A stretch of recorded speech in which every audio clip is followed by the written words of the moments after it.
ಅದಕ್ಕೆ ಅವ್ರಿಗೆ world wide ಯಾರು ಮಾಡ್ತಾರೆ ಅಂತ ಕೇಳಿದ್ರಲ್ಲ, ಅದಕ್ಕೆ ನಿಮ್ಗೆ ಹೇಳಿದೆ ಅಷ್ಟೇ. ಹಾಡು ನೋಡಿದ್ರಿ, ಎಲ್ಲರೂ ತುಂಬ ಖುಷಿ ಪಟ್ಟಿದ್ದೀರ ಅಂತ ಅನ್ಕೊಂತೀನಿ. ಖುಷಿ ಪಟ್ಟಿದ್ರೆ ಒಂದು ಸೌಂಡ್ ಕೊಡಿ. Thank you very much. ಜನವರಿ 10 ಈ ವರ್ಷದ 10ನೇ ತಾರೀಕು 25ರ ಮೊದಲನೇ ಸಿನಿಮಾಗಳಲ್ಲಿ ನಾವು ಬರ್ತಾ ಇದ್ದೀವಿ. ನಿಮ್ಮೆಲ್ಲರ ಮನಸ್ಸನ್ನ ಮುಟ್ಟುವಂತ ತುಂಬಾ ದೊಡ್ಡ ಆತ್ಮಸ್ಥೈರ್ಯ ಇದೆ. ಪ್ರೇಮ ಕಥೆ, ಅದರೊಂದಿಗೆ ಒಂದು ತುಂಬಾ ಮುಖ್ಯವಾದ ವಿಚಾರವನ್ನು ಇಟ್ಟುಕೊಂಡು ಈ ಕಥೆಯನ್ನ ನಾಗಶೇಖರ್ ಅವರು ಹೇಳಿದ್ದಾರೆ. ಕುಮಾರ್ ಅವರು ತುಂಬಾ ಧಾರಾಳವಾಗಿ ಪ್ರೀತಿಯಿಂದ ಅವರು ಬೇರೆ ಎಲ್ಲ ಕೆಲಸಗಳನ್ನ ಬದಿಗೊತ್ತಿ ಸಿನಿಮಾ ಕೆಲಸನೇ ನಿಂತ್ಕೊಂಡ್ರು. 1.25 ವರ್ಷ ಅವ್ರು ಬರೀ ಬೇರೆ ಏನು ಮಾಡದೆ ಇಲ್ಲಿ ನಿಂತಿದ್ದಾರೆ. ನನ್ನ ಇನ್ನೊಬ್ಬರು ಸ್ನೇಹಿತರು ಮಂಡ್ಯ ಕಿಟ್ಟಿ ಅವರು, ನಮ್ಮ ಡಿಜಿಟಲ್ ಶ್ರೀನಾಥ್, ಎಲ್ಲರ ಸಹಕಾರ ಇದೆ. ಶ್ರೀಧರ್ ತುಂಬಾ ಅದ್ಭುತವಾದ 5 ಹಾಡುಗಳನ್ನ ಮಾಡಿಕೊಟ್ಟಿದ್ದೀರಾ. ಥ್ಯಾಂಕ್ ಯು ವೆರಿ ಮಚ್ ನಿಮಗೆ. ಪ್ರತಿಯೊಂದು ಹಂತದಲ್ಲೂ ಪ್ರೀತಿಯಿಂದ ಯಾವುದೇ ತರದ ಇರಿಸು ಮುರುಸು ಮಾಡ್ಕೊಳ್ದೆ, ಯಾವುದೇ ತರದ್ದು ಏನು ಮಾತಾಡದೆ ಶ್ರೀಧರ್ ಜೊತೆಲೇ ಇದ್ದೀರಾ, ಜೊತೆಲಿ ಇರ್ತೀರಾ. ನಮ್ಮ ಬದುಕಿನ ಉದ್ದಕ್ಕೂ ನೀವು ನಮ್ಮ ಜೊತೆ ಇರ್ತೀರಾ. ಸಿನಿಮಾನ ಅಷ್ಟೊಂದು ಪ್ರೀತಿಯಿಂದ ಅಕ್ಕರೆಯಿಂದ ನಾಗಶೇಖರ್ ನನಗೋಸ್ಕರ ಈ ಸಿನಿಮಾ ಮಾಡಿಕೊಟ್ಟಿದ್ದಾರೆ. ಜೊತೆಯಲ್ಲಿ ಅವ್ರಿಗೆ ಚಿತ್ರಕಥೆಯಲ್ಲಿ ಮತ್ತು ಸಂಭಾಷಣೆಗೆ ಚಂದ್ರಚೂಡು ಚಕ್ರವರ್ತಿ ಸಹಾಯ ಮಾಡಿದ್ದಾರೆ. ತುಂಬಾ ಅದ್ಭುತವಾಗಿ ವಿಚಾರಗಳನ್ನ, ಒಂದಷ್ಟು ವಿಷಯಗಳನ್ನ ಎಲ್ಲರ ಮನಸ್ಸಿಗೆ ನಾಟೋ ಹಾಗೆ ಬಿತ್ತೋ ಹಾಗೆ ಮಾಡಿಕೊಟ್ಟಿದ್ದಾರೆ. ಅವ್ರಿಗೂ ನನ್ನ ಧನ್ಯವಾದಗಳು. ನೀವೇ ನೋಡಿದಂತೆ ಸತ್ಯ ಹೆಗಡೆ ಅವನ ಮ್ಯಾಜಿಕ್ ಅವನು ಹೆಂಗ್ ಮಾಡ್ತಾನೆ ಅಂತ ನಿಮ್ಗೆ ಚೆನ್ನಾಗಿ ಗೊತ್ತು. ಸತೀಶ ಹೆಲಿಕ್ಯಾಮ್ ಎಷ್ಟು ಅದ್ಭುತವಾದ ಶಾಟ್ಗಳು ತಕ್ಕೊಟ್ಟಿದೆ Satish. Thank you very much ನಿಮಗೆ. ಪ್ರತಿಯೊಬ್ಬರು ನೋಡಿದವರೆಲ್ಲ ಕ್ಯಾಮ್ರಾ ವರ್ಕ್ ಸಖತ್ತಾಗಿದೆ ಅಂತ ಮಾತಾಡ್ಬಿಡ್ತಾರೆ. ಹೆಲಿಕ್ಯಾಮ್ ಆ ಕೆಲಸ ನಾವು ಹೇಳಬೇಕು. ಆ ಶಾರ್ಟ್ಸ್ ಎಲ್ಲ ತಕ್ಕೊಟ್ಟಿರೋದು ಸತೀಶ್ ಅಂಡ್ ಸಂತೋಷ್ ಅಲ್ಲ? ಸಂತೋಷ್ ಮತ್ತೆ ಇನ್ನೊಬ್ರು ಮಾಡ್ತಾರಲ್ಲ, ಇಬ್ರೇನಾ? ಇಬ್ರು ಅದ್ಭುತವಾದ ಕೆಲಸ ಮಾಡಿದರೆ. ನಮ್ಮ Srinivas editor, Antony main editor, ಇನ್ನು ಉಳಿದಂತೆ ನಮ್ಗೆ ಅನ್ನ ಹಾಕದ ಮಾದೇವಣ್ಣ, ಟ್ರಾಕು ಟ್ರಾಲಿ ತಳ್ಳಿದ ಕಟ್ಟೆ, ಇವತ್ತು ಅವನೇ ಊಟ ಹಾಕದ್ ನಮ್ಗೆ. ಹಾಗೆ ಕಿಶನ್, ಅಮೂಲ್ಯ, ಕುಮಾರ, ರಾಜು, ನಿಮ್ಮೆಲ್ಲರ ಸಹಕಾರದಿಂದ ಇವತ್ತು ಸಿನಿಮಾ ಬಿಡುಗಡೆಗೆ ರೆಡಿ ಆಗಿದೆ. ಹೇಳಿದ್ದು ಡಿಜಿಟಲ್ ಶ್ರೀನಾಥನ ಹೆಸರಲ್ಲಿ ಉಪೇಂದ್ರನೇ ಆಗ್ಬಿಟ್ರಲ್ಲ ಅವತ್ತು. ಹಾಗಾಗಿ ನಿಮ್ಮೆಲ್ಲರ ನಾವೇನೇ ಕೆಲಸ ಮಾಡಿದ್ರು ನಮ್ಮನ್ನ ಫಸ್ಟ್ ಜನಗಳ ಮುಂದೆ ತಗೊಂಡೋಗಿ ನಿಲ್ಸೋರು ನೀವು, ಪತ್ರಿಕಾ ಮಾಧ್ಯಮದವರು ಮತ್ತು ಮೀಡಿಯಾದವರು. ನಿಮ್ಮ ಸಹಕಾರ ನಮ್ಮ ಸಿನಿಮಾದೊಂದಿಗೆ ಇರಲಿ. ಸಿನಿಮಾ ಶುಕ್ರವಾರ ನೋಡಿ ಅದ್ಭುತವಾದ ರೆಸ್ಪಾನ್ಸ್ ನೀವು ಕೊಟ್ಟು ನೀವು ಅದನ್ನ ಇನ್ನೂ ಹೆಚ್ಚು ಮಟ್ಟಿಗೆ ಪ್ರಮೋಟ್ ಮಾಡ್ತೀರಾ, ಅದೆಲ್ಲ ನಿಮ್ ಕೈಲಿದೆ. Thank you very much. ಕವಿ ಈ ಹಾಡನ್ನ ಬರೆದ ರೀತಿ ಸಂಜೀವರ್ಸ್ ಗೀತಾ 1ನಲ್ಲೂ ಕವಿಗಳೇ ಎಲ್ಲ ಹಾಡುಗಳನ್ನು ಬರೆದಿದ್ದು, ಇಲ್ಲಿ ಕೂಡ ಕವಿಗಳೇ ಎಲ್ಲ ಹಾಡುಗಳನ್ನ ಬರೆದಿದ್ದಾರೆ. ಪ್ರತಿಯೊಂದು ಹಾಡಿಗೂ ಅದರದ್ದೇ ಆದ ಮಹತ್ವ ಇದೆ. ಪ್ರತಿಯೊಂದು ಎಲ್ಲ ಭಾವನೆಗಳನ್ನು ತುಂಬಾ ನೇರವಾಗಿ, ಮುಕ್ತವಾಗಿ ಮತ್ತು ತುಂಬಾ ಸರಳವಾಗಿ ಎಲ್ಲರ ಮನಸ್ಸಿಗೆ ನಾಟೋ ರೀತಿ ಸಾಹಿತ್ಯ ಕವಿ ಬರ್ಕೊಟ್ಟಿದ್ದಾರೆ. ಅವ್ರು ಬರೆದಿರೋ ಎಲ್ಲ ಹಾಡುಗಳಿಗೂ ನಮ್ಮ ಕಡೆಯಿಂದ ಅವರ ನಮಸ್ಕಾರ. ಕವಿರಾಜ್ ಅವ್ರಿಗೆ ನಾನು ಮೊದಲನೇ ದಿನದಿಂದನೂ ಕವಿ ಯಾವಾಗ ಬರೆಯಕ್ ಶುರು ಮಾಡಿದ್ರು, ಆ ಮೊದಲು ಭೂಮಿಗಿಳಿದ ಮಳೆ ಹನಿಯು ನೀನೇನ, ಅದಕ್ಕಿಂತ ಮುಂಚೆ ಜಿನ ಜಿನುಗೋ ನಾನು ಆ ಹಾಡು ಸಿಕ್ಕಾಪಟ್ಟೆ ಫ್ಯಾನ್ ಆಗಿ ಕವಿ ಹತ್ರ ತುಂಬಾ ಸತಿ ಚರ್ಚೆ ಮಾಡಿದ್ವಿ ನಾವೆಲ್ಲ. ನನ್ನ ಸಿನಿಮಾದಲ್ಲೂ ಅಷ್ಟು ಅದ್ಭುತವಾದ ಹಾಡುಗಳನ್ನ ಕವಿ ಬರ್ಕೊಟ್ಟಿದ್ದಾರೆ. ಈಗ ನೀವು ಆ ಹಾಡನ್ನ ನೋಡ್ತೀರಾ, ಕೇಳ್ತೀರಾ, ನೀವು ಮುಕ್ತವಾಗಿ ನಿಮ್ಗೆ ಏನ್ ಅನ್ಸುತ್ತೋ ಅದನ್ನ ಧಾರಾಳವಾಗಿ ಹೇಳ್ಬೋದು. ಒಂದು ಹಾಡು ನೋಡೋಣ. ಅಲ್ಲ, ನೋಡಕ್ಕಿಂತ ಮುಂಚೆ ಇನ್ನು spectacular, the third spectacular thing ಮಾತಾಡೋಣ. There is lot of time. ಒಂದೇ ಅನ್ನ ಹೇಳಿದ್ದಾರೆ, ಪಾಯಿಂಟ್ ಬೈ ಪಾಯಿಂಟ್. ನಾವ್ಯಾರು ಪ್ರಶ್ನೆ ಕೇಳಲ್ಲ, ಎಲ್ಲ spectacular things about the film ಹೇಳಬೇಕು ಅಂತ. ಬಿಕಾಸ್ ಅಣ್ಣ ವಾಸವಣ್ಣ is my guru, is my well wisher, is my backbone. ನನ್ನ ಮೊದಲನೇ ದಿನದಿಂದ ಬೆನ್ ತಟ್ಟಿ ಈಗಲೂ ಕೂಡ ಈ ಸಿನಿಮಾ ಇಟ್ಟೋಡ್ದಿಲ್ಲ ಅಂದರೆ ನಿಮ್ಮ ಮನೆ ಹತ್ರ ಬಂದು ತಲೆ ಹೊಡಿತೀರಿ ಅಂತ ಹೇಳಿದ್ದಾರೆ. ಸೊ ಅಷ್ಟು ಪ್ರೀತಿ ಪಾತ್ರರು ಅವರಿಗೆ ನಾನು ಆ ಕೆಲಸ ಶುರು ಮಾಡ. So the third spectacular thing is the producer. So ಇಡೀ ಸಿನಿಮಾನ ಹೇಳ್ಬಿಡ್ತೀವಿ, ಅದು easy. Nagashekar direction okay done, but ಎಲ್ಲರೂ ಒಂದು ಎದುರಿಸಿ ಕಳಿಸಿದ್ರು ಹುಷಾರು ಅನ್ನೋ ಹತ್ರ ಅಂತ. ಬಟ್ ಅವರಿಗೆ ಚೆನ್ನಾಗಿ ಗೊತ್ತಿತ್ತು, because is my engineering batchmate. So ಎಷ್ಟು ಹುಷಾರಾಗಿರ್ಬೇಕು ಅಂತ ಅವ್ರಿಗೆ ಗೊತ್ತಿತ್ತು. ಇಟ್ಸ್ ಓಕೆ, ನೋ ಪ್ರಾಬ್ಲಮ್ ಅಂತ. So all of a sudden ಚಿತ್ರದ ಕಥೆಯ ಓಟವನ್ನು ಶಿಡ್ಲಘಟ್ಟದಲ್ಲಿ ಶುರು ಮಾಡಿದವ್ರು ನಾನು ಸ್ವಿಟ್ಜರ್ಲ್ಯಾಂಡಿಗೆ ತಗೊಂಡು ಹೋದೆ. ಪ್ರೊಡ್ಯೂಸರ್ 4 ಸರಿ ನೋಡಿದ್ರು. ಇದೇನು ಸುಮ್ಮನೆ ಡಿಸ್ಕಷನ್ ಮಾಡ್ತಾವನ ಇಲ್ಲ ನಿಜವಾಗ್ಲೂ ಸಿಡ್ಲಿಘಟ್ಟ ಟು ಸ್ವಿಟ್ಜರ್ಲೆಂಡ್ ಅಂತ ಹೇಳ್ತಾವನ ಅಂತ. Yes, of course it is a story which moves from Shidlaghatta to Switzerland. So ಆ ಸ್ವಿಟ್ಜರ್ಲ್ಯಾಂಡಲ್ಲಿ ಎಲ್ಲೋ ಯಾವುದೋ ಒಂದು ಊರಲ್ಲಿ ತೆಗೆದುಬಿಡ್ತಾನೆ ಅಂತ ಅವ್ರು ಅಂದ್ಕೊಂಡಿದ್ರು. ಅಲ್ಲಿ 11 ಸ್ಟೇಟ್ ಮಾರ್ಕ್ ಮಾಡಿದೆ, 11 ಸಿಟಿ, 11 ಲೊಕೇಶನ್. ನಾವಿದ್ದ ಜಾಗದಿಂದ ಒಂದೊಂದು ಲೊಕೇಶನಿಗೂ 3 ಗಂಟೆ ಬೆಳಿಗ್ಗೆ, 3 ಗಂಟೆ ರಾತ್ರಿ. ಅಂದರೆ ಶೂಟಿಂಗ್ ಹೋಗಿ 3 ಗಂಟೆ, ಮುಗಿಸ್ಕೊಂಡು ಬರೋಕ್ಕೆ 3 ಗಂಟೆ ಅಂತ ಹೇಳಿದಾಗ ಡೀಸೆಲ್ ಕಾಸು ಎಷ್ಟಾಗುತ್ತಪ್ಪ ಸ್ವಿಟ್ಜರ್ಲ್ಯಾಂಡಲ್ಲಿ ಅಂತ ಫಸ್ಟ್ ಕ್ಯಾಲ್ಕುಲೇಟ್ ಮಾಡಿದ್ರು. So diesel to destiny is very important. ಇವತ್ತು ಅವರ ಬರ್ತ್ಡೇ, ಅವರ ಬರ್ತ್ಡೇಗೆ ಈ ಹಾಡಿನ ಮೇಕಿಂಗ್ ಸಾಂಗನ್ನು ಕಳೆದ ವರ್ಷ ರಿಲೀಸ್ ಮಾಡಿದ್ವಿ. ದ ಫೈನಲ್ ಸಾಂಗ್ ಅವರ ಬರ್ತ್ಡೇಗೆ ನಾವು ಡೆಡಿಕೇಟ್ ಮಾಡ್ತಿದ್ವಿ. Producer sir, happy birthday to you. God bless you forever. ಈ ಸಿನಿಮಾ ನಿಮಗೆ ಒಂದು ಮೆಗಾ ಹಿಟ್ ಆಗಲಿ ಅಂತ ಎಲ್ಲರ ಪರವಾಗಿ ನಾನು ಕೇಳ್ತೀನಿ. Please few words about cinema. Los Angeles Venky ಅಂತ ಎಂಟೈರ್ US ಮಾಡ್ತಾ ಇದ್ದಾರೆ. We are releasing around 8 to 10 screens ನಾವು ಫಸ್ಟ್ ಸ್ಟೇಜಲ್ಲಿ. ಡೌನ್ ದ ಲೈನ್ ಅದನ್ನು ಇನ್ಕ್ರೀಸ್ ಮಾಡ್ತೀವಿ. UK ಜಾಕಿರ್ ಹುಸೇನ್ ಅಂತ ಗಲ್ಫ್ ಕಂಟ್ರೀಸ್ ಮಾಡ್ತಾ ಇದ್ದಾರೆ. So UK is planning, it will be decided in 2 or 3 days. ಹಾಡುಗಾರ್ತಿಯನ್ನ ಈ ಹಾಡಿಗೆ ನಾವು ಪ್ಲಾನ್ ಮಾಡಿದಾಗ ಕಂಪೋಸಿಂಗ್ ಎಲ್ಲ ಇದು ಶ್ರೇಯಾ ಘೋಷಾಲ್ ಆಡಬೇಕು ಅಂತ. ಬಿಕಾಸ್ ನಮ್ಮ ಸಿನಿಮಾದ ಪ್ರತಿ ಸಿನಿಮಾದಲ್ಲೂ ಒಂದೊಂದು ಹಾಡು, ಇನ್ಕ್ಲೂಡಿಂಗ್ ತಮಿಳ್, ತೆಲುಗು, ನಾನು ಡೈರೆಕ್ಷನ್ ಮಾಡಿದ ಎಲ್ಲ ಸಿನಿಮಾದಲ್ಲೂ ಶ್ರೇಯಾ ಘೋಷಾಲ್ ಅವರಿದ್ದರು. ಈ ಸಿನಿಮಾ ಸಂಜು ಗೀತಾ ಪಾರ್ಟ್ 1 ಕೂಡ ಗಗನವೇ ಬಾಗಿ ಸಂಜು ಮತ್ತು ಗೀತಾ ಹಾಡನ್ನ ಆಡಿದರು. ಸೊ ಅದೇ ಥರದ ಒಂದು ಸಾಂಗನ್ನು ಮಾಡಬೇಕು, ಗಗನವೇ ಬಾಗಿ, ಅದನ್ನು ಮತ್ತೆ ನೆನಪಿಸುವಂಥ ಒಂದು ಹಾಡನ್ನು ಮಾಡಬೇಕು ಅಂದಾಗ ಇದನ್ನು ನಾವು ಕಂಪೋಸ್ ಮಾಡಿದ್ದು. ಈ ಹಾಡಿಗೆ ಶ್ರೇಯಾ ಘೋಷಾಲ್ ಅವರು ಧ್ವನಿಯಾಗಬೇಕು ಅಂತ ಆಸೆ ಇತ್ತು. ಬಟ್ ಇತ್ತೀಚೆಗೆ ಅವರು ಭಾಳಷ್ಟು ಕನ್ನಡದ ಹಾಡುಗಳನ್ನು ಹಾಡ್ತಾ ಇಲ್ಲ, ಯಾಕೆ ಗೊತ್ತಿಲ್ಲ ನಮಗೆ, ಅದ್ರದ್ದು ರೀಸನ್ ಕೂಡ ಬೇಡ. ಸೊ ನಮಗೆ ಒಂದು ಅನಿಸಿದ್ದು, ನಮ್ಮಲ್ಲೂ ಒಬ್ಬ ಶ್ರೇಯಾ ಘೋಷಾಲ್ನ ನಾವು ಹುಡುಕಬೇಕು ಅಂತ. ಹುಟ್ಟಾಕೋ ಶಕ್ತಿ ನಮಗಿಲ್ಲ, ಆದರೆ ಹುಡುಕೋ ಶಕ್ತಿ ಅಂತೂ ಇತ್ತು. ಸೊ ಅದಕ್ಕೆ ಇನ್ನಷ್ಟು ಹೆಚ್ಚಿನ ಶಕ್ತಿಯಾಗಿ ನನಗೆ ಸಪೋರ್ಟ್ ಮಾಡಿದ್ದು ವಿ ಶ್ರೀಧರ್ ಅವರು. ಈ ಹಾಡು ಬೆಳಿಗ್ಗೆ ರಿಲೀಸ್ ಆಗಿದೆ. ಸಾಕಷ್ಟು ಜನ ಫೋನ್ ಮಾಡ್ತಾ ಇದ್ದಾರೆ, ಶ್ರೇಯಾ ಘೋಷಾಲ್ ಅವ್ರು ಕನ್ನಡ ಹಾಡು ಆಡೋದಲ್ಲ, ನಿಮ್ಮ ಸಿನಿಮಾದಲ್ಲಿ ಹೆಂಗೆ ಆಡಿದ್ರು ಅಂತ. ನಮ್ಮ ಸಿನಿಮಾಲಿ ಎಲ್ಲ ಆಡಿದ್ದಾರೆ, ಇವತ್ತು ರಿಲೀಸ್ ಮಾಡೋ ಶ್ರೇಯಾ ಘೋಷಾಲ್ ಸಾಂಗ್ ತಾನೇ ಅಂತ. ಸೊ ಅವ್ರಿಗೆಲ್ಲ ಈ ವೇದಿಕೆ ಮೂಲಕ ಉತ್ತರ ಕೊಡ್ತಾ ಇದ್ದೀನಿ. ಸೊ ಕನ್ನಡದ, ಅಚ್ಚ ಕನ್ನಡದ ಹುಡುಗಿ ಸಂಗೀತ ರವೀಂದ್ರನಾಥನ ಹುಡುಗಿಯನ್ನ ಕನ್ನಡದ ಶ್ರೇಯಾ ಘೋಷಾಲ್ ಆಗಿ ನಾವು ಇಂಟ್ರೊಡ್ಯೂಸ್ ಮಾಡಿದ್ವಿ. ತುಂಬ ಹಾಡು ಆಡಿದ್ರು, ಬಟ್ ಅವರ ಧ್ವನಿಯನ್ನು ಕೇಳಿದ ಮೇಲೆ ಈ ಸಿನಿಮಾದಲ್ಲಿ 3 ಹಾಡುಗಳನ್ನು ಆಡಿಸೋದ್ರ ಮೂಲಕ ಒಂದು ಅಚ್ಚ ಕನ್ನಡ ಪ್ರತಿಭೆಯನ್ನು ಸಪೋರ್ಟ್ ಮಾಡಿ ಮೇನ್ ಸ್ಟ್ರೀಮ್ಗೆ ತಂದಿರುವಂಥ ಒಂದು ಅದಕ್ಕೇನಂತ ಹೇಳ್ಬೋದು, ಒಂದು ಹೆಗ್ಗಳಿಕೆ ಅಂತಲೇ ಹೇಳ್ಬೋದು, ವಿ ಶ್ರೀಧರ್ ಅವ್ರಿಗೆ ಹೋಗುತ್ತೆ. So I wish you all the best Sangeetha. God bless you, God bless you. So let's go with song. ಇದನ್ನು ತುಂಬ ಸ್ಪೆಷಲ್ ಆಗಿ ಬಿಡುಗಡೆ ಮಾಡಬೇಕು ಅಂತ ನಮ್ಮ ಇಡೀ ಟೀಮ್ನ ಆಸೆ ಇತ್ತು. ಕಾರ್ತಿಕ್ ಅವರೇ, ನಮಗೊಂಚೂರು ಮಾನಿಟರ್ನು ಕೊಡಿ. Karthik, monitor please. ಸೊ ಇದು ಒಂದು short and sweet press meet ಆಗಬೇಕು ಅನ್ನೋದು ನಮ್ಮೆಲ್ಲರ ಆಸೆ ಆಗಿತ್ತು. ಇವತ್ತು ಈ ಕಾರ್ಯಕ್ರಮದಲ್ಲಿ ನಮ್ಮ ಹೀರೋಯಿನ್ ರಚಿತಾ ರಾಮ್ ಅವರು ಆಬ್ಸೆಂಟ್ ಆಗಿದ್ದಾರೆ. ಬಿಕಾಸ್ ಅವರು ಕೂಲಿ ಸಿನಿಮಾ ಶೂಟಿಂಗ್ನಲ್ಲಿ ಬ್ಯುಸಿ ಇದ್ದಾರೆ ಹೈದರಾಬಾದಲ್ಲಿ. ಅವರು ಕೂಡ ವಿಶಸ್ನ ಕಳಿಸಿದ್ದಾರೆ. ಹಾಗೆ ನಮ್ಮ ಚಿತ್ರತಂಡದ ಅನೇಕರು ಚಿತ್ರೀಕರಣದಲ್ಲಿ ಭಾಗಿಯಾಗಿರೋದ್ರಿಂದ ಅವರೆಲ್ಲರ ವಿಶೇಷ ನಮ್ಮ ಮೇಲಿದೆ. ಹಾಗೆ ಶುರುವಿಗಿಂತ ಮುಂಚೆ ಈ ಸಿನಿಮಾದ ವಾಸಣ್ಣ ಪ್ರಶ್ನೆ, ಆ ಪದ ಚೆನ್ನಾಗಿತ್ತು ನೀವು ಕೇಳಿದ್ದು, spectacular.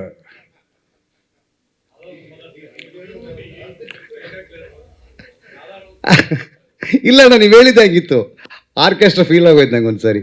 So the most spectacular things about the film ಅಂತ ನಮ್ಮ ವಾಸನ ಕೇಳಿದ್ದಾರೆ. ಸೊ ಆ ಪ್ರಶ್ನೆಗೆ ಉತ್ತರ ಕೊಡ್ತಾ ಹಾಡನ್ನು ರಿಲೀಸ್ ಮಾಡ್ತಾ ನಮ್ಮ ಪ್ರೊಡ್ಯೂಸರ್ ಮತ್ತು ನಮ್ಮ ಹೀರೋ, ನನ್ನ ಇಡೀ ತಂಡದ ಜೊತೆ ಮಾತಾಡ್ತಾ, ಹಾಗೆ ನಮ್ಮ ಮ್ಯೂಸಿಕ್ ಡೈರೆಕ್ಟರ್ ವಿ ಶ್ರೀಧರ್ ಅವರು, ಎಲ್ಲರ ಜೊತೆ ಮಾತಾಡ್ತಾ ಹಾಗೆ ಪ್ರೆಸ್ ಮೀಟ್ ಕ್ಯಾರಿ ಮಾಡೋಣ. ಮೊದಲು the spectacular things, the major thing in the film ಅಂದರೆ it is a real story based cinema. ಸಿನಿಮಾದ ಕಥೆಯನ್ನು ಶುರು ಮಾಡಿದಾಗ ಈ ಮಣ್ಣಿನ ಕಥೆಯನ್ನು ಮಾಡಬೇಕು ಅಂತ ನಮ್ಮ ಇಡೀ ಚಿತ್ರತಂಡ ಡಿಸೈಡ್ ಮಾಡಿದ್ವಿ. ಈ ಮಣ್ಣಿನ ಕಥೆ ಅಂದರೆ ಏನು? ಈ ಮಣ್ಣಿನ ಕಥೆ ಅಂತಂದರೆ ಇಲ್ಲಿ ನಮಗಾಗ್ತಿರೋ ಶೋಷಣೆಗಳು, ನಮಗಾಗ್ತಿರೋ ಅನ್ಯಾಯ, ಅದರ ವಿರುದ್ಧ ನಮ್ಮ ಹೋರಾಟ, ಅದರ ವಿರುದ್ಧ ನಮ್ಮ ಚಿತ್ರದ ಮುಖ್ಯ ಪಾತ್ರಧಾರಿಗಳು ಏನು ಪ್ರೊಟಾಗನಿಸ್ಟ್ ಇದ್ದಾರೆ, ಸಂಜು ಮತ್ತು ಗೀತಾ, ಅವರಿಬ್ಬರ ಹೋರಾಟ ಹೇಗಿರುತ್ತೆ ಅಂತ ನಾವು ಚಿತ್ರಕಥೆಯನ್ನು ಶುರು ಮಾಡಿದಾಗ ರಿಯಲ್ ಇನ್ಸಿಡೆಂಟನ್ನು ಇಟ್ಕೊಂಡು ನಮಗೆ ನಮ್ಮ ಮಣ್ಣು ಅಂತ ಹತ್ತಿರಕ್ಕೆ ಸಿಕ್ಕಿದ್ದು Shidlaghatta. Shidlaghatta, as you all know, it's very famous for silk and milk. So ಈ ಸಿಲ್ಕ್ ಅನ್ನೋ ಮೊದಲನೇ ಪಾಯಿಂಟನ್ನು ನಾವು ಎತ್ಕೊಂಡು ಚಿತ್ರಕಥೆ ಮಾಡಿದ್ವಿ. ನನ್ನ ಜೊತೆಗೆ ನನ್ನ ಸ್ನೇಹಿತ ಚಂದ್ರಚೂಡ್ ಅವರು ಈ ಸಿನಿಮಾದ ಚಿತ್ರಕಥೆಗೆ ಮತ್ತೆ ಸಹಾಯ ಮಾಡಿದ್ರು. ಮತ್ತು ಈಸ್ ದಿ ಡೈಲಾಗ್ ರೈಟರ್. ಅವರು ಬಂದಿಲ್ಲ, ಬರ್ತಾರೆ ಅನಿಸುತ್ತೆ. ಈ ಸಿಲ್ಕ್ ಅನ್ನೋದೇನಾಗಿದೆ, ಇವತ್ತು ಹೈಯೆಸ್ಟ್ ಸಿಲ್ಕ್ ತಯಾರು ಮಾಡ್ತಾ ಇರೋದು ಶಿಡ್ಲಘಟ್ಟ ನಮ್ಮ ರಾಜ್ಯದಲ್ಲಿ. ಆ ಸಿಲ್ಕನ್ನು ನಾವು ತಯಾರು ಮಾಡಿ ಅದರಿಂದ ರೇಷ್ಮೆಯ ಸೀರೆಗಳನ್ನು, ರೇಷ್ಮೆ ಪದಾರ್ಥಗಳನ್ನು ತಯಾರು ಮಾಡಿ ನಮ್ಮ ಕರ್ನಾಟಕದ ಮಾರುಕಟ್ಟೆಗೆ ಬಿಡ್ತಾ ಇಲ್ಲ. ಅವುಗಳೆಲ್ಲವನ್ನು ಸ್ಟ್ರೈಟ್ ಆಗಿ ಧರ್ಮಾವರಂ, ಕಾಂಜೀಪುರಂ ಈ ಥರದ ಜಾಗಗಳಿಗೆ ತಗೊಂಡೋಗಿ ಸೇರಿಸ್ತಾರೆ. ಅಲ್ಲಿ ಅವು ಕರ್ನಾಟಕದ ಈ ಶಿಡ್ಲಘಟ್ಟದ ರೇಷ್ಮೆ ಸೀರೆಗಳು ಕಂಚಿ ಸಿಲ್ಕ್ಸ್ ಅಂತ ಸ್ಟ್ಯಾಂಪ್ ಆಗ್ತವೆ, ಧರ್ಮಾವರಂ ಸಿಲ್ಕ್ಸ್ ಅಂತ ಸ್ಟ್ಯಾಂಪ್ ಆಗ್ತವೆ, ಬನಾರಸ್ ಸಿಲ್ಕ್ಸ್ ಅಂತ ಸ್ಟ್ಯಾಂಪ್ ಆಗ್ತವೆ. ಆ ಮಾರ್ಕೆಟ್ಗಳಲ್ಲಿ ಅವುಗಳ ಹೆಸರಲ್ಲಿ ಅವು ವ್ಯಾಪಾರಕ್ಕೆ ಬರ್ತವೆ. ಈ ಥರದ ಒಂದು ಸಮಸ್ಯೆಯನ್ನು ಇಟ್ಕೊಂಡು ಸಿನಿಮಾ ಮಾಡಬೇಕು ಅಂತ ಶುರು ಮಾಡಿದಾಗ, ಚಿತ್ರಕಥೆ ಮುಂದುವರಿತಾ ಹೋದಾಗ ಅಲ್ಲಿ ಆ ರೇಷ್ಮೆ ಬೆಳೆಗಾರರಿಗಾಗುವ ಅನಾನುಕೂಲಗಳೇನು, ಅವರಿಗೆ ಯಾವ ಥರದ ಕಾಯಿಲೆಗಳು ಅವ್ರನ್ನ ಕಾಡ್ತಾ ಇದೆ, ಅವರಿಗೆ ಯಾವ ಥರದ ಮಾರುಕಟ್ಟೆ ಇದೆ, ಅವರಿಗೆ ಸರ್ಕಾರದಿಂದ ಎಷ್ಟು ಪಾಲಿಸೀಸ್ ಇದೆ, ಇದೆಲ್ಲವನ್ನು ಕಥೆಯ ಒಳಗಡೆ ಇನ್ಕಾರ್ಪೊರೇಟ್ ಮಾಡ್ತಾ ಚಿತ್ರದ ಕಥೆಯನ್ನು ರೂಪಿಸೋದಕ್ಕೆ ತಯಾರಾದ್ವಿ. ಈ ಚಿತ್ರದ ಕಥೆಯ ಮೂಲ ಕಾನ್ಸೆಪ್ಟ್ ಇದು ಒಬ್ಬ ಕನ್ನಡದ ಸೂಪರ್ ಸ್ಟಾರ್ ಒಬ್ಬರ ಕನಸು. ಅದನ್ನು ಇಲ್ಲಿವರೆಗೂ ನಾನು ಡಿಸ್ಕ್ಲೋಸ್ ಮಾಡಿರಲಿಲ್ಲ. Today it's a time. ಇವತ್ತು ನಾನು ಅವರ ಹೆಸರನ್ನ ಈ ವೇದಿಕೆ ಮೇಲೆ ತಗೊಳ್ಳೋದಕ್ಕೆ ಇಷ್ಟಪಡ್ತೀನಿ. That is Badshah Kichcha Sudeep. ಸುದೀಪ್ ಅವರು, ನಾನು ಒಂದು ಸಿನಿಮಾದಲ್ಲಿ ಸುದೀಪ್ ಅವರು ಡೈರೆಕ್ಟ್ ಮಾಡ್ತಿದ್ರು, ನಾನು ಆ್ಯಕ್ಟ್ ಮಾಡ್ತಾ ಇದ್ದೆ ಆ ಸಿನಿಮಾದಲ್ಲಿ, ಮಾಣಿಕ್ಯ ಅಂತ ಸಿನಿಮಾ. ಆ ಸಿನಿಮಾದಲ್ಲಿ ರಾತ್ರಿ ಊಟ ಮಾಡ್ತಾ ಹಾಗೆ ಒಂದು ಚರ್ಚೆ ಮಾಡ್ತಿದ್ವಿ. ಆ ಚರ್ಚೆಯಲ್ಲಿ ನಾನು ಜಪಾನ್ ಅಂತ ಕರೆಯೋದು, ಜಪಾನ್ ನೀನು ಈ ಥರದ ವಿಷಯಗಳನ್ನು ಹ್ಯಾಂಡಲ್ ಮಾಡೋದ್ರಲ್ಲಿ ಸ್ವಲ್ಪ ಸ್ಪೆಷಲಿಸ್ಟ್ ಇದೆಯಾ, ಇದನ್ನು ಕತೆ ಮಾಡು ಅಂತ ನನಗೊಂದು ಕಾನ್ಸೆಪ್ಟ್ ಹೇಳಿದ್ರು. ಆ ಕಾನ್ಸೆಪ್ಟನ್ನು ಇಟ್ಕೊಂಡು ಮಾಡಿದ ಕತೆ Sanju weds Geetha part 2. I thank my Badshah for his support. And ಈ ಪರ್ಟಿಕ್ಯುಲರ್ ಸಾಂಗ್ ಮಳೆಯಂತೆ ಬಾ ಬೆಳಕಂತೆ ಬಾ, ಈ ಸಾಂಗನ್ನು ಕೂಡ ಅವರಿಂದನೇ ಲಾಂಚ್ ಮಾಡಿಸ್ಬೇಕು ಅಂತ ತುಂಬ ದಿನಗಳಿಂದ ಆಸೆ ಆಗಿತ್ತು. ಸೊ ಹಾಗಾಗಿ ಈ ಸಾಂಗ್ ಲಾಂಚನ್ನು ಕೂಡ ಅವರೇ ಮಾಡಿದ್ದಾರೆ. ಅದನ್ನು ಡೌನ್ ದ ಲೈನ್ ನಮ್ಮ ಪ್ರೊಡ್ಯೂಸರ್ ಛಲವಾದಿ ಕುಮಾರ್ ಅವರು ವೇದಿಕೆ ಮೇಲೆ ಬರಬೇಕು. ಹಾಗೆ ಈ ಚಿತ್ರದ ಸಂಗೀತ ನಿರ್ದೇಶಕ ವಿ ಶ್ರೀಧರ್ ಅವರು, ಹಾಗೆ ಈ ಚಿತ್ರದ ನಾಯಕ ನಟ ಶ್ರೀನಗರ ಕೆಟ್ಟಿಯವರು ಎಲ್ಲರನ್ನೂ ಕರೀತಾ the spectacular point 2 is Karnan ಪಟ್ಟು ಸೆಂಟರ್. ಹರಿದ ಹಳೆ ರೇಷ್ಮೆ ಜರಿ ಸೀರೆಗಳಿದ್ರೆ ಬಿಸಾಕಬೇಡಿ, ಇವರಿಗೆ ಕೊಟ್ರೆ ಸ್ಪಾಟ್ ಅಲ್ಲೇ ಕೈ ತುಂಬ ದುಡ್ಡು. ಇನ್ನು ಡೀಟೇಲ್ಸ್ ಬೇಕು ಅಂದ್ರೆ 6380413916 ಈ ನಂಬರ್ಗೆ ಕಾಲ್ ಮಾಡಿ. ಆನ್ಲೈನ್ ಆಫ್ ದಿಸ್ ಫಿಲ್ಮ್, ಈ ಜಗತ್ತಿನ ಪ್ರತಿ ಹೆಣ್ಣು ನನಗೆ ಈ ಥರದೊಬ್ಬ ಬಾಯ್ ಫ್ರೆಂಡ್ ಅಥವಾ ಈ ಥರದೊಬ್ಬ ಗಂಡ ಸಿಗಬೇಕು ಅಂತ ಕನಸು ಮನಸ್ಸಲ್ಲೂ ಬೇಡ್ಕೊಳ್ಳೋಂಥ ಒಂದು cinema Sanju weds Geetha part 2. So there is comedy, there is entertainment, there are 6 beautiful songs ಅಂದ ತಕ್ಷಣ I want thank Anand audio. At the same time ಸಿನಿಮಾದ ಕಥೆಗೆ ಒಂದು ಪೂರಕವಾದ ಒಂದು ಹಾಡು ಬೇಕು ಅಂತ ನಾವು ಹುಡುಕ್ತಾ ಇದ್ದಾಗ ಒಂದು ಹಾಡು ಸಿಕ್ತು. ಆ ಹಾಡು ಲಹರಿಯಲ್ಲಿದೆ ಅಂತ ಗೊತ್ತಾಯಿತು. ನಾನು ಕಿಟ್ಟಪ್ಪ ಪ್ರೊಡ್ಯೂಸರ್ 3 ಜನ ಹೋಗಿ ಕೇಳಿದಾಗ ತುಂಬ ಮನಸ್ಸಿನಿಂದ ಯಾವುದೇ ರೀತಿ ಎಕ್ಸ್ಪೆಕ್ಟೇಷನ್ ಇಲ್ಲದೆ ಆ ಸಾಂಗನ್ನು ನಮಗೆ ಕೊಟ್ಟು ಸಪೋರ್ಟ್ ಮಾಡಿದ ಲಹರಿ ಮ್ಯೂಸಿಕ್ ಮತ್ತು ನಮ್ಮನ್ನು ಯಾವಾಗಲೂ ಸಪೋರ್ಟ್ ಮಾಡೋ ಆನಂದ್ ಆಡಿಯೋಗೆ ಥ್ಯಾಂಕ್ಸ್ ಹೇಳ್ತಾ, ಬಹಳ ಅದ್ಭುತವಾದ ಒಂದು ಪ್ರೇಮ ಕಾವ್ಯ ಜನವರಿ 10, 2025ಕ್ಕೆ ಹೊಸ ವರ್ಷದ ಉಡುಗೊರೆಯಾಗಿ ನಮ್ಮ ತಂಡದಿಂದ ಸಂಜು ವೇಟ್ಸ್ ಗೀತಾ ಪಾರ್ಟ್ 2 ಬರ್ತಾ ಇದೆ. ಸ್ಕ್ರ್ಯಾಚ್ ಮಾಡಿದ್ವಿ. ಈಗ ಟ್ಯೂನ್ ಚೆನ್ನಾಗಾಯಿತು. ಇದಕ್ಕೆ ಲಿರಿಕ್ ಕೂತ್ಕೊಳ್ಳಿಲ್ಲ ಅಂದ್ರೂ ಈ ಟ್ಯೂನನ್ನು ಕಿತ್ತಾಕುವಷ್ಟು ಸ್ವಲ್ಪ ಫೂಲ್ ನಾನು. ಸೊ ನನಗೆ ಕಂಪ್ಲೀಟ್ ಇಷ್ಟ ಆದಮೇಲೆ ನಾನು ಆ ಸಾಂಗನ್ನು ಪಿಕ್ ಮಾಡೋದು. ಈ ಥರದ ಒಂದು ಸಿಚುವೇಷನಲ್ಲಿ ಕವಿರಾಜ್ ಬಾಯ್ ಎಂಟ್ರಾಗಿ ಮಳೆಯಂತೆ ಬಾ ಬೆಳಕಂತೆ ಬಾ ಎಲ್ಲ ಆಯಿತು. ಫಸ್ಟ್ 2 ಲೈನ್ಸ್ ಚೆನ್ನಾಗಿತ್ತು. ಒಂದು ಹುಕ್ ಲೈನ್ ಬೇಕಿತ್ತು. ಆ ಹುಕ್ ಲೈನನ್ನು ನಾವು ಅದು ಫೋಟೋಶೂಟ್ ಮಾಡ್ತಿದ್ವಿ. ಬೆಳಿಗ್ಗೆ ಬಂದವರು ಸಂಜೆವರೆಗೂ ಹಿಂದೆ ಮುಂದೆ ಸುತ್ಕೊಂಡು ಅಲ್ಲೇ ಬಂದು ಕೊನೆಗೆ ಒಂದು 3 ಗಂಟೆಗೆ ಒಂದು ಲೈನ್ ಹೇಳಿದ್ರು, ಅಮ್ಮ ನಿತ್ತ ಮುತ್ತಂತೆ ನೀ ಬಾ. ಸೊ ಎಂಟೈರ್ ಕ್ರೂ ಅವತ್ತು ನಾವೇನಿದ್ವಿ ಅವ್ರಿಗೆ ಕ್ಲಾಪ್ ಮಾಡಿದ್ವಿ. So one more clap from you all for Kaviraj. Thank you. ಸಂಗೀತ ಗೊತ್ತಿದ್ರೆ ಸಾಲದು, ಸಿನಿಮಾಗೆ ಹೇಗೆ ಸಂಗೀತ ಮಾಡಬೇಕು ಅನ್ನೋ ಒಂದು ವಿಚಾರ ಇದೆಯಲ್ವಾ, ಅದು ತುಂಬ ದೊಡ್ಡ ವಿಚಾರ. ಸಂಜು ವೇಟ್ಸ್ ಗೀತಾ ಅನ್ನೋ ಸಿನಿಮಾ ನಾಗಣ್ಣ ನನಗೆ ಕಮಿಟ್ ಮಾಡಿದ್ದು ಬಹಳ ಒಂದು 5 ವರ್ಷದಿಂದ. ಸಂಜು ವೇಟ್ಸ್ ಗೀತಾ ಒಂದು ಪಾರ್ಟ್ 2 ಒಂದು ಮಾಡ್ತಾ ಇರೋಣ, ಮಾಡೋಣ, ಇದಕ್ಕೆ ನೀವೇ ಸಂಗೀತ ನಿರ್ದೇಶನ ಮಾಡಬೇಕು ಅಂತ.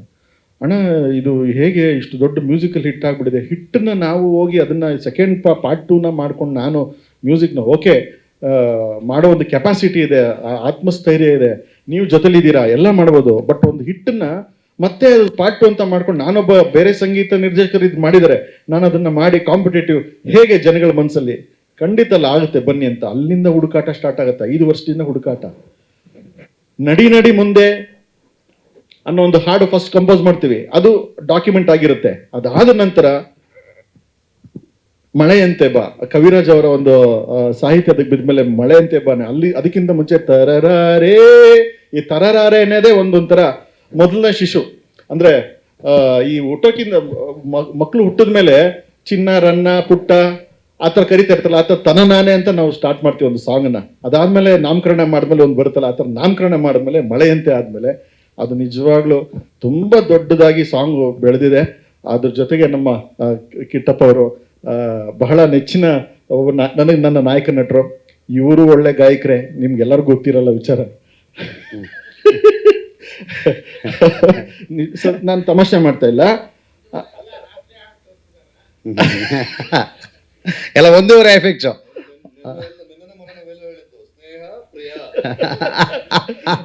ಈಗ ಜೊತೆಗೆ ಶ್ರೀಧರ್ ಅವರ ಮಾತಿನ ಜೊತೆಗೆ ನಾನು ಇನ್ನೊಂದು ಮಾತು ಹೇಳ್ತಾರಂತ ಬಹಳ ದೊಡ್ಡ ನಿರ್ದೇಶಕರು, ಅವ್ರ ಜೊತೆ ನಾನು ಸಾಕಷ್ಟು ಸಿನಿಮಾಗಳಲ್ಲಿ ಕೆಲಸ ಮಾಡಿದ್ದೀನಿ. ಅವರು ಯಾವಾಗಲೂ ಮೊದಲ ಲೈನ್ನ ಕೊಟ್ಬಿಡ್ತಿದ್ರು. ಹೌದು, ಈಗ ಹಂಸಲೇಖ ಸರ್ ಕೂತಿದ್ರಂತೆ, ಇದು ಏನೋ ವರ್ಕ್ ಆಗ್ತಿಲ್ಲ, ಇದು ಲೈನು ಬಿಗಿನಿಂಗ್ ಬರ್ತಾ ಇಲ್ಲ, ಅದಕ್ಕೆ ಯಾಕಪ್ಪ ತಲೆ ಕೆಡ್ಸ್ಕೊತೀಯ, ಒಂದೇ ಒಂದು ಕಣ್ಣ ಬಿಂದು ಜಾರಿದರಿ ನಿನ್ನನೆ, ಇಷ್ಟನ್ನ ಹೇಳಿ ಅವ್ರು ಶುರು ಮಾಡಿಸ್ಬಿಡ್ತಾರೆ. ಆದರೆ ಅದನ್ನು ಮುಂದಕ್ಕೆ ಕರ್ಕೊಂಡು ಹೋಗಿದೆಯಲ್ಲ, ಮುಂದಕ್ಕೆ ಕರ್ಕೊಂಡು ಹೋಗೋದು ಅದು ಬಹಳ ದೊಡ್ಡ ಜವಾಬ್ದಾರಿ. See, it might be my dream, ತರರೇ ಈಸಿ ತರರಿರಿ ತರರಿರಿ, ಇದನ್ನ ಕೂರಿಸಿದಿರಲ್ಲ, you are the great man, you are the great musician, and this entire credit goes to you and to Kaviraj.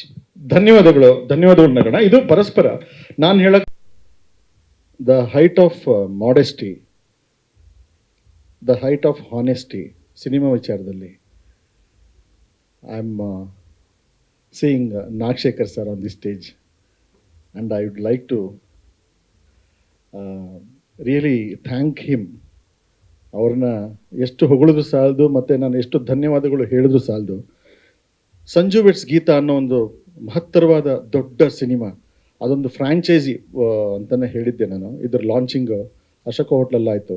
ಇದೇ ಡಿಸೆಂಬರ್ ಹೊತ್ತಲ್ಲಿ ನಮ್ಮ ನಿರ್ಮಾಪಕರಾದ ಛಲವಾದಿ ಕುಮಾರ್ ಅವರ ಬರ್ತ್ಡೇ ಈವೆಂಟಲ್ಲಿ.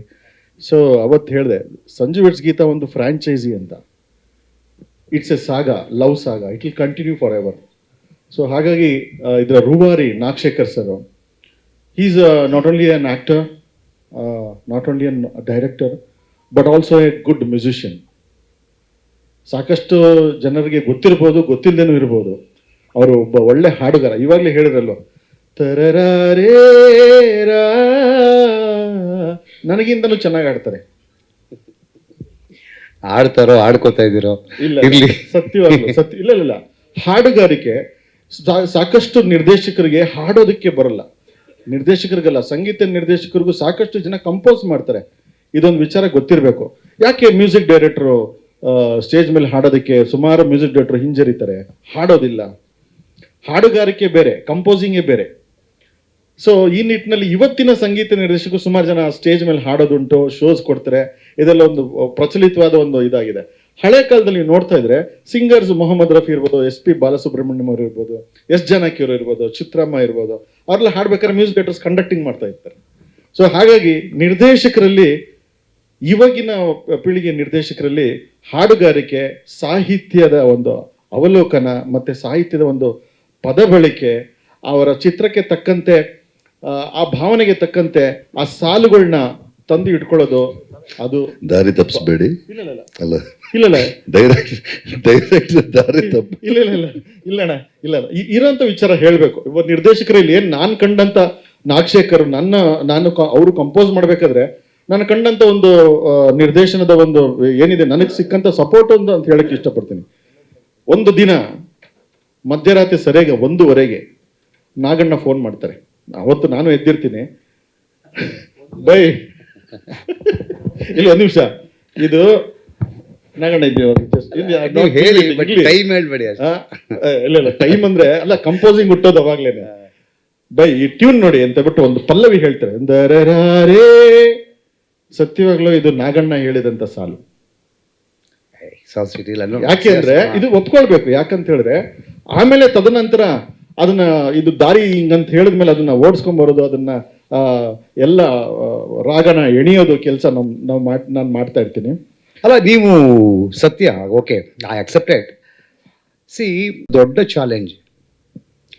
ನಾನು ಶ್ರೀಧರ್ ಅವರು ಸರಿಸುಮಾರು 5-6 ಈ ವರ್ಷಗಳು ಅಟೆಂಪ್ಟ್ ಮಾಡಿ ಈ ಸಿನಿಮಾದ ಹಾಡುಗಳನ್ನು ಹುಡ್ಕೋಕ್ಕಾಗದೆ ಸಂಜು ವೆಟ್ಸ್ ಗೀತಾ ಪಾರ್ಟ್ 2 ಅನ್ನೋ ಟೈಟ್ಲ್ ಇಟ್ಕೊಳ್ಳೋದೇ ಬೇಡ, ಅದು ತುಂಬ ಡೇಂಜರಸ್ ಆಗಿದೆ ಅಂತ ಯೋಚನೆ ಮಾಡಿ ಡ್ರಾಪ್ ಮಾಡಿದ ಸಾಕಷ್ಟು ಕಾಲಗಳಿದೆ.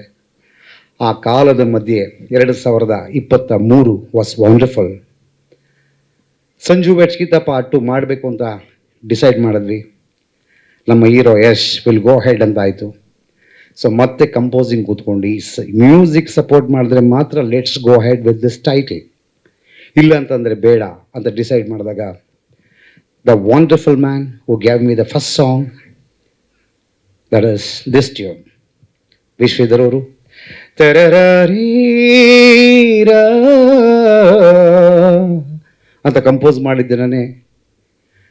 Kaviraj it's a beautiful tune ಅಂದರು. ಸೊ ನಾವು ಹೇಳ್ತೀವಿ, ನೀವು ಮುಂದಕ್ಕೆ ಮಾಡಿ ಅಂತ. ನಾನು ಲರರೀರಾ ಅಂತ ಬಂದಾಗ ಬಹಳ ಅದ್ಭುತ ಅನ್ನಿಸ್ತು. So I am very thankful to my music director. Please you over the song. ಬಂದಂಥವ್ರು ಸಂಜು ವೆಟ್ಸ್ ಗೀತಾ ಕೂಡ ನಾನೇ ವರ್ಕ್ ಮಾಡಿದೆ. ಆ ಟೈಮಲ್ಲಿ ನನಗೂ ಅವ್ರಿಗೂ ಜಗಳನೂ ಆಯಿತು. ಯಾಕೆಂದರೆ ಒಂದು ಸಾಂಗು, ಟೈಟ್ಲ್ ಸಾಂಗ್ನ ಅವ್ರು ಬಿಡಲ್ಲ ಅಂತ, ಬಿಟ್ಟರೆ ಸಿನಿಮಾ ಸೂಪರ್ ಹಿಟ್ಟು ಬರ್ಕೊಡ್ತೀನಿ ಅನ್ನೋ, ದಯವಿಟ್ಟು ಬಿಡಿ ಅಂತ ಕಡೆಗೂ ಯಾಮಾರಿಸಿ ಬೇರೆ ಬೇರೆ ಶಾರ್ಟ್ಗಳನ್ನ ಹಾಕಿ ಆ ಸಾಂಗ್ ಬಿಟ್ಟರು. ಅದೇ ಸೂಪರ್ ಹಿಟ್ ಆಗೋಯ್ತು. ಹೇಳಿದೆ ನಾನು ಪಿಕ್ಚರ್ ಹಿಟ್ ಅಂತ. ಆಮೇಲೆ ಇದು ಫೋಟೋ ಸೆಷನ್ನು ನಡೀತಾ ಇತ್ತು. ಕತೆ ನಂಗೆ ಸ್ವಲ್ಪ ಹೇಳಿದ್ರು. ಆವಾಗಲೇ ಹೇಳಿದೆ, ಇಲ್ಲ ಸರ್, ಈ ಸಿನಿಮಾ ಖಂಡಿತ ಯಶಸ್ವಿ ಆಗೇ ಆಗುತ್ತೆ. ಬರೀ ಯಶಸ್ವಿ ಅಲ್ಲ, ಸೂಪರ್ ಹಿಟ್ ಆಗುತ್ತೆ, ಬರ್ಕೊಡ್ತೀನಿ. ಯಾಕೆಂದರೆ ನಿಮ್ಮ ಟೇಸ್ಟು ಜೊತೆಯಲ್ಲಿ ನಮ್ಮ ಸಂಗೀತ ನಿರ್ದೇಶಕರು ಕೊಡುವಂಥ ಹಾಡುಗಳು ಎಷ್ಟು ಸೊಗಸಾಗಿ ಬಂದಿದೆ ಅಂದರೆ, ಇದು ಒಂದು ಇಡೀ ಚಿತ್ರ ಒಂದು ಪೇಂಟಿಂಗ್ ಥರ ಇದೆ. ನಿಮಗೆ ಸುಂದರವಾದಂಥ ಒಂದು ಪ್ರೇಮ ಕಾವ್ಯ. ಇಲ್ಲಿ ಯಾವುದೇ ರೀತಿ ಬೇರೆ ಥರ ಏನು ನಿರೀಕ್ಷಣೆ ಮಾಡೋಂಗಿಲ್ಲ. ಕೂತ್ರೆ ಆಗೋಯ್ತಾ ಚಿತ್ರ ಅನ್ನೋ ಥರ ಮೂಡಿ ಬರುತ್ತೆ ಪ್ರೇಕ್ಷಕರಿಗೆ. ಇದು ಬಹಳ ಅಪರೂಪ ಚಿತ್ರ. ಇದು ನೀವು ನೋಡಿದ್ರೆ ನೀವೇ ಅಂತೀರಿ, ಇದೇ ಜಗದಲ್ಲಿ ಬೇಕಾದ್ರೆ ನೀವು ಬಂದು ನೀವೇ ಬೇಕೇ ಬಂದು ಅಪ್ರಿಷಿಯೇಟ್ ಮಾಡ್ತೀರಿ. ಆ ರೀತಿ ಚಿತ್ರ ಅದು ಯಶಸ್ವಿಯಾಗಲಿ. ಇಂಥ ಚಿತ್ರಕ್ಕೆ ಕೆಲಸ ಮಾಡೋಕ್ಕೆ ಅವಕಾಶ ಕೊಟ್ಟಿದ್ದಕ್ಕೆ ನಮ್ಮ ನಿರ್ಮಾಪಕರಿಗೂ ನಿರ್ದೇಶಕರಿಗೂ ನಾನು ಕೃತಜ್ಞತೆ ಅರ್ಪಿಸ್ತೀನಿ. ಎಲ್ಲ ಒಳ್ಳೆಯದಾಗಲಿ. ಡೈರೆಕ್ಟ್ರು ಇದ್ದಾಗ ನಮಗೇನು ಮಾತಾಡೋಕ್ಕೆ ಅವಕಾಶ ಸಿಗಲ್ಲ. ಆದರೆ ಏನು ವಿಚಾರಗಳು ಬೇಡ ಬೇಡ ಬೇಡ ಓಕೆ. ಎಲ್ಲ ವಿಚಾರನ ಅವರೇ ಮುಗಿಸಿರ್ತಾರೆ. ಒಂದು ಆ್ಯಕ್ಚುಲಿ ನಾವು ಈ ಸಿನಿಮಾ ಸ್ಟಾರ್ಟ್ ಮಾಡೋದನ್ನು ಪ್ಲಾನ್ ಇರಲಿಲ್ಲ, ಟು ಬಿ ಫ್ರ್ಯಾಂಕ್. ನಂದೇ ಆದೊಂದು ಕಥೆ ಇತ್ತು, ಅದನ್ನು ಮಾಡೋದು ಅಂದ್ಕೊಂಡೇ ಅದು ಕಿಟ್ಟಪ್ಪನ ಕಡೆ ಮಾಡೋಕಂತ ಆ ಡಿಸ್ಕಷನ್ಗೆ ಬಂದಿದ್ದು. ಸಂಜೀವ್ ಗೀತಾದ ಒಂದಿನ ಬ್ರದರ್ ಅದನ್ನು ಥ್ರೆಡ್ ಹೇಳಿದರು. ಓಕೆ ಬ್ರದರ್ ಮಾಡೋಣ ಅಂತ ಸ್ಟಾರ್ಟ್ ಮಾಡ್ಕೊಂಡು ಹೊರಟಿದ್ದು. ಹೊರಟ್ಮೇಲೆ ಚಂದ್ರಚೂಡ್ ಅವರು ಡೈಲಾಗ್ಸು ನಾವು ಟೆನ್ನಿಸ್ ಕ್ಲಬ್ಬಲ್ಲಿ ಆ್ಯಕ್ಚುಲಿ ರೂಮ್ ಹಾಕೊಂಡು ಡಿಸ್ಕಷನ್ ಸ್ಟಾರ್ಟ್ ಮಾಡಿದ್ದು. ಈಚೆ ಕಡೆ 1 ಇಯರ್ ನಾನು ಯಾವ ಬಿಸ್ನೆಸ್ಸು ನೋಡ್ದಂಗೆ ಇವ್ರ ಜೊತೆನೇ ಕೂತಿದ್ದೀನಿ. ಸ್ಕ್ರಿಪ್ಟಿಂದ ಭಾಳ ಅದ್ಭುತವಾಗಿ ಮಾಡಿದ್ರು. ಅದಕ್ಕೆ ಪ್ರತಿಯೊಂದು ಹಂತದಲ್ಲೂ ಎಷ್ಟು ನೀಟಾಗಿ ಕತೆನ ತೊಗೊಂಡ್ಬಂದರು ಅಂದರೆ ಭಾಳ ಖುಷಿ ಆಯಿತು. ಆಮೇಲೆ ಸ್ವಿಟ್ಜರ್ಲ್ಯಾಂಡ್ ಕತೆ ನಮಗದೊಂಥರ ಟ್ರಿಪ್ ಬಂದಂಗೆ ಆಯಿತು. ಅಲ್ಲೂ ಕೆಲವು ಕಾಮಿಡಿಗಳಂತೂ ರೇಟ್ ಇದ್ದಾಗ ಅದೇನು ಹೇಳಕ್ಕೆ ಹೋದರೆ ಒಂದು ದಿನ ಇಲ್ಲ ಸರ್, ಅಲ್ಲ ಅಷ್ಟು ಕಾಮಿಡಿಗಳು ಪ್ರತಿದಿನ ಅದೇ ಆಗ್ತಾಯಿತ್ತು. ಜೊತೆಗೆ ನಮ್ಮ ಕಿಟ್ಟಪ್ಪನು ತುಂಬ ಚೆನ್ನಾಗಿ ಕೋಪ್ರೇಟ್ ಮಾಡಿದ್ರು. ಹೀರೋಯಿನು ಅಷ್ಟೇ, ಆ ಚಿಡಿಲಿ ಭಾಳ ಚೆನ್ನಾಗಿ ಅವರು ಕೋಪ್ರೇಟ್ ಮಾಡಿದ್ರು. ಮತ್ತು ಶ್ರೀಧರ್ ಬಾಯಿ ತುಂಬ ಚೆನ್ನಾಗಿ ಮ್ಯೂಸಿಕ್ ಎಲ್ಲ ಮಾಡಿ ಚೆನ್ನಾಗಿ ಮಾಡಿದ್ದಾರೆ. ನಮ್ಮ ಸತ್ಯಗಡೆಯವರು ಭಾಳ ಅದ್ಭುತವಾಗಿ ಕ್ಯಾಮ್ರಾ ವರ್ಕ್ ಮಾಡಿದ್ದಾರೆ. ಮತ್ತು ಜೊತೆಗೆ ಎಲ್ಲಕ್ಕಿಂತ ಮುಖ್ಯವಾಗಿ ಹೇಳಬೇಕು ಅಂದರೆ ನಮ್ಮ ಶ್ರೀನಿವಾಸ್ ಎಡಿಟ್ರು ಪಾಪ ಇವತ್ತವರೆಗೂ 24/7 ಕೆಲಸ ಮಾಡ್ತಾರೆ. ರಾತ್ರಿ 1 ಗಂಟೆಗೆ ಫೋನ್ ಮಾಡಲಿ 2 ಗಂಟೆ ಮಾಡಲಿ ಪಾಪ ನಮ್ಗೆ ಭಾಳ ಸಹಕಾರ ಮಾಡ್ತಾರೆ. ನಮ್ಮ ಸತೀಶ್ ಇದ್ದಾರೆ, ನಮ್ಮ ಅಮೂಲ್ಯ, ನಮ್ಮ ಕಿಶನ್ನು, ಇನ್ನು ತುಂಬ ಜನ ಎಲ್ಲ ಸಹಕಾರ ಮಾಡಿ ತುಂಬ ಚೆನ್ನಾಗಿ ಬಂದಿದೆ ಸಿನಿಮಾ. ಅದ್ಭುತವಾಗಿ ಬಂದಿದ್ದೆ. ನಾನು ಅದೇ ಹೇಳ್ತಾ ಇದ್ದೆ ಬೆಳಗ್ಗೆ ಯಾರೋ ವಿಚಾರಕ್ಕೆ ಬಂದಾಗ ಸಿನಿಮಾ ಬಗ್ಗೆ ಹಿಂಗೆ ಡಿಸ್ಕಷನ್ ಆದಾಗ ಹೇಳಿದೆ, ನೀವು ದಯವಿಟ್ಟು ಯಾವುದೋ ಸಿನಿಮಾಕ್ಕೆ ಡಾಮ್ ಡೂಮ್ ಅಂತ ಮಾಡೋ ಸಿನಿಮಾನ ಕಂಪೇರ್ ಮಾಡೋಕ್ಕೆ ಹೋಗ್ಬಿಡಿ. ಒಂದು ಬಂಗಾರದ ಮನುಷ್ಯ ಏನು ಸಿನಿಮಾ ಇದೆ ಅದನ್ನು ನೆನೆಸ್ಕೊಳ್ಳಿ. ನಮ್ಮ ಸಿನಿಮಾನ ಅದು ಕಂಪೇರ್ ಮಾಡಿ ತೆಗೆದಿದ್ದಾರೆ ಡೈರೆಕ್ಟ್ರು. ದಯವಿಟ್ಟು ಹಂಗೆ ಕಂಪೇರ್ ಮಾಡಿಬಿಡಿ. ಅಷ್ಟು ಚೆನ್ನಾಗಿದೆ, ದಮ್ಮಿದೆ, ಒಳ್ಳೆ ಸ್ಟೋರಿ ಇದೆ. ಹಿಂದೆ ಏನು ರಾಜ್ಕುಮಾರ್ ಸಿನಿಮಾಗೆ ಇಡೀ ಫ್ಯಾಮಿಲಿ ಒಂದು ಚಿಕ್ಕ ಮಗುವಿಂದ 70 ವರ್ಷದವರೆಗೂ ನೋಡೋ ಅಂಥ ಸಿನಿಮಾ ಇದು. ಮೊನ್ನೆ ಅಷ್ಟೇ ಸೆನ್ಸಾರು ಮೊನ್ನೆ ಆಯಿತು. ಹೋದಾಗ ನಾನು ಡೈರೆಕ್ಟ್ರು ಕಿಟ್ಟಪ್ಪನೇ ಹೊರಗಡೆ ಕರೆದ್ರು. ಏನು ಮಾತಾಡಿಲ್ಲ. ಇನ್ನು 7+ ಅದು 7 ವರ್ಷದ ಮೇಲೆ ಅವ್ರಿಗೆ 7+ ಕೊಟ್ಟಿದ್ದೀವಿ ಅಷ್ಟೇ ಅಂತ ಹೇಳ್ಬಿಟ್ಟು ಆಲ್ ದ ಬೆಸ್ಟ್. ಒಂದು ಕರೆಕ್ಷನ್ ಹೇಳಿಲ್ಲ, ಅಷ್ಟು ನೀಟಾಗಿ. ನಮ್ಮ ನಾಗಶೇಖರ್ ಅವರು ಇವತ್ತವರೆಗೂ ಒಂದೇ ಒಂದು ಸಿನಿಮಾದ ಅವರು ಯಾವುದೋ ಒಂದು ಎಕ್ಸ್ಪೋಸ್ ಆಗಲಿ ವಾಲ್ನಾಟಿ ಮಾಡೋದ ಕಾಮಿಡಿ ಚೆನ್ನಾಗಿ ಮಾಡಿರ್ತಾರೆ. ಈ ಸಿನಿಮಾದಲ್ಲಿ ಎಲ್ಲ ಪ್ರತಿಯೊಂದೂ ನೀಟಾಗಿ ತೊಗೊಂಡು ಬಂದಿದ್ದಾರೆ.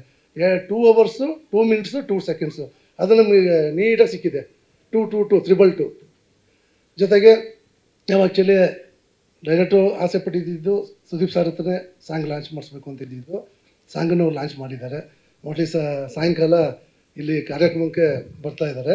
ಇಲ್ಲಿಗೂ ವೇದಿಕೆ ಬರ್ತೀನಿ ಅಂತ ಹೇಳಿದ್ದಾರೆ. ಇನ್ನು ಮತ್ತೆ ಇನ್ನು ವಿಚಾರಗಳು ಇನ್ನು ಎಲ್ಲ ಡೈರೆಕ್ಟ್ರ್ ಹೇಳ್ಬಿಡ್ತಾರೆ. ಅದಕ್ಕೆ ಅವ್ರು ಡೈರೆಕ್ಟ್ರಿಗಿಂತ ನಾನು ಹೊಸದಾಗಿ ಒಂದು ಟೈಟ್ಲ್ ಕೊಟ್ಟೆ ಲಾಸ್ಟ್ ಟೈಮ್, ತಮಗೆಲ್ಲ ಗೊತ್ತಿರಬೇಕು, ಜಾದೂಗಾರ್ ನಾಗಶೇಖರ್ ಅಂತ. ಇನ್ನು ಯಾಕೆಂತಂದರೆ ಅವರು ಫಸ್ಟ್ ಟೈಮ್ ಹಿಂಗೆ ಯಾರೋ ಒಬ್ಬ ಫ್ರೆಂಡ್ ಭೇಟಿ ಮಾಡಿದಾಗ ಏನೋ ಒಂದು ಬಡ್ಜೆಟ್ ಹೇಳಿದ್ರು ಡೈರೆಕ್ಟ್ರು. ಸರಿ ಅಂದ್ಕೊಂಡು ಓಕೆ ಅಂತ ಅಂದೆ.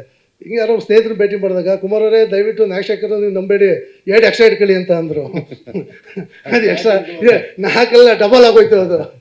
ಆ ರೀತಿ ಆಗ್ತದೆ. ಬಟ್ ಚೆನ್ನಾಗಿ ಬಂದಿದೆ, ತುಂಬ ಚೆನ್ನಾಗಿ. ನನಗೆ ಖರ್ಚು ಮಾಡಿದ ವಿಚಾರಕ್ಕಾಗಲಿ ಯಾವುದೇ ಬೇಸ ಇಲ್ಲ, ಭಾಳ ಅದ್ಭುತವಾಗಿ ಎಲ್ಲರ ಸಪೋರ್ಟಿಂದ ತುಂಬ ಚೆನ್ನಾಗಿ ಬಂದಿದೆ ಸಿನಿಮಾ. ಅದೊಂದು ಭಾಳ ಹೆಮ್ಮೆ ಆಗುತ್ತೆ. ಇದು ನನ್ನ ಪ್ರೊಡಕ್ಷನಲ್ಲಿ ಇಂಥ ಒಳ್ಳೆ ಸಿನಿಮಾ ಮಾಡಿದ್ದೀನಿ ಅಂತ. ಆ್ಯಕ್ಚುಲಿ ನಂದು ಇದು ಸೆಕೆಂಡ್ ಮೂವಿ. ಮೊದಲ ಮೂವಿ 2012 ಮಾಡಿದೆ, ಕಾರಣಾಂತರಗಳಿಂದ ರಿಲೀಸ್ ಮಾಡೋಕ್ಕಾಗಲಿಲ್ಲ ಅದನ್ನು.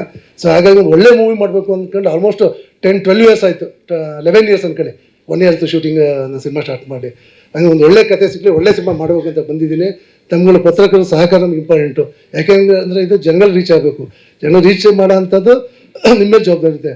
ಹಾಗೆ ದಯವಿಟ್ಟು ನಾನು ಈ ಮೂಲಕ ನಮ್ಮ ನಾಗೇಂದ್ರಣ್ಣ ಅವರು ಡೇ 1 ಸಪೋರ್ಟ್ ಮಾಡಿ ಈ ಸಿನಿಮಾ ಬನ್ನಿ, ದಯವಿಟ್ಟು ಬನ್ನಿ ನಾಗೇಂದ್ರಣ್ಣ ಬನ್ನಿ, ರಾಮಚೂರು ಬನ್ನಿ, ಡಿಜಿಟಲ್ ಶ್ರೀನಾಥ್ ಅವ್ರು ಬನ್ನಿ, ಆರಾಧ್ಯ ಅವರು ಬನ್ನಿ, ಅಮೂಲ್ಯ, ಕಿಶನ್ ಎಲ್ಲ ಬನ್ನಿ, ಎಲ್ಲ ಬನ್ನಿ ಎಲ್ಲ ಬನ್ನಿ. ಸೊ ಅದೇ ರೀತಿ ನಿಮಗೆ ಸಪೋರ್ಟ್ ಮಾಡ್ತಾ ಇದ್ದಾರೆ. ದಯವಿಟ್ಟು ಮಾಧ್ಯಮ ಮಿತ್ರರು ನೀವು ಸಪೋರ್ಟ್ ಮಾಡಿ ಪ್ರತಿಯೊಬ್ಬರಿಗೂ ಒಂದು ಕಟ್ಟ ಕಡೆ ಹಳ್ಳಿ ಒಂದು ಲಾಸ್ಟ್ ವಿಲೇಜ್ಗೆ ರೀಚ್ ಆಗಂಗೆ ದಯವಿಟ್ಟು ಮಾಡಬೇಕು ಅಂತ ಕೇಳ್ತಾ ನಾನು ಮಾತು ಮುಗಿಸ್ತೀನಿ. ಜೈ Karnataka. Thank you. Next. So ಎಲ್ಲರೂ ಮಾತಾಡ್ತಾನೆ ಇರ್ತೀವಿ. ಸೊ ಅಲ್ಲ ನಾಗೇಂದ್ರ ಒಂದೆರಡು ಮಾತಾಡ್ಬಿಡ್ಲಿ, ಹಾಂ, ಸಾಂಗ್ ಇದು ಮಾಡೋಣ. ಮಾತಾಡೋದೇನಿಲ್ಲ, ನೋಡೋದಷ್ಟೇ ಈಗ. ಮಾತಾಡ್ರಿ, ಇಲ್ಲ ಅಮ್ಮನ ಮಾತಾಡ್ರಿ. ಹ್ಞೂ